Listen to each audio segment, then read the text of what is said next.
Hello, everybody. Welcome to our Week 7 preview show. Season keeps rolling. Scores keep coming in. Things get more and more interesting. This might be the most interesting week of play that we've had so far. But first, let's go back and review what happened last week. We had Berg over Northwest, 34-7. West over Minford, 40-0. And Valley over Waverly, 54-14. And that's just our rundown of scores that we thought were important, even though they were all blowouts. Now, moving on to this week, we have the big game, the game of the century, the game of the year to this point, basically, is Valley versus West. West traveling to Valley. It'll be their homecoming night, I believe. It's going to be an interesting matchup, isn't it? Oh, yeah. You go in, and the way you have Coach Schaefer against Coach Crabtree, similar styles, both are scoring points in bunches, and it's going to be it's going to be who's going to have the best defense out there. And that's going to probably decide who's going to win this game Friday night. Yeah, it's interesting because they're going to have to stop, at least West is going to have to stop Blake Yates and Luke Kelly, who are combining to be one of the best offenses in the area. But West's defense has only allowed 14, their starting defense has only allowed 14 points to their opponents through 6 weeks.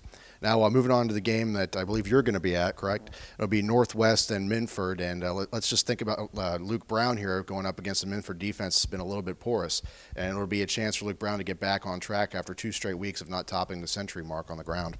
Yeah, and with Luke, I've watched him a couple of times. If he's got the holes, he's capable of running very well. Minford, they like to bunch you up a little bit, both offensively and defensively. It's their homecoming, so they're coming off of a very disappointing loss on the west side. So it's going to be fun to sit and watch that game tomorrow between two teams that are 3-3, 0-1 in the SOC2. And our other reporters will be in other locations. Jake will be at Berg versus Waverly, and Eric will be at Green versus Waterford. You can follow them on Twitter, just like you can follow Cody and I for all of our in-game updates. Now, we have 2 games on Saturday, which is normal for Notre Dame when they're playing at home, but this is a second Saturday game for Portsmouth, and you're going to be at the Portsmouth game. Yes. They're playing Cincinnati College Preparatory Academy. First year in OHSAA full membership after 2 years of probation just to get in. They're 0-5. But from what Coach Kirk Clifford says, they've got a kid by the name of Orlando Johnson that is the real deal at quarterback. That's the person that they're going to be keen on.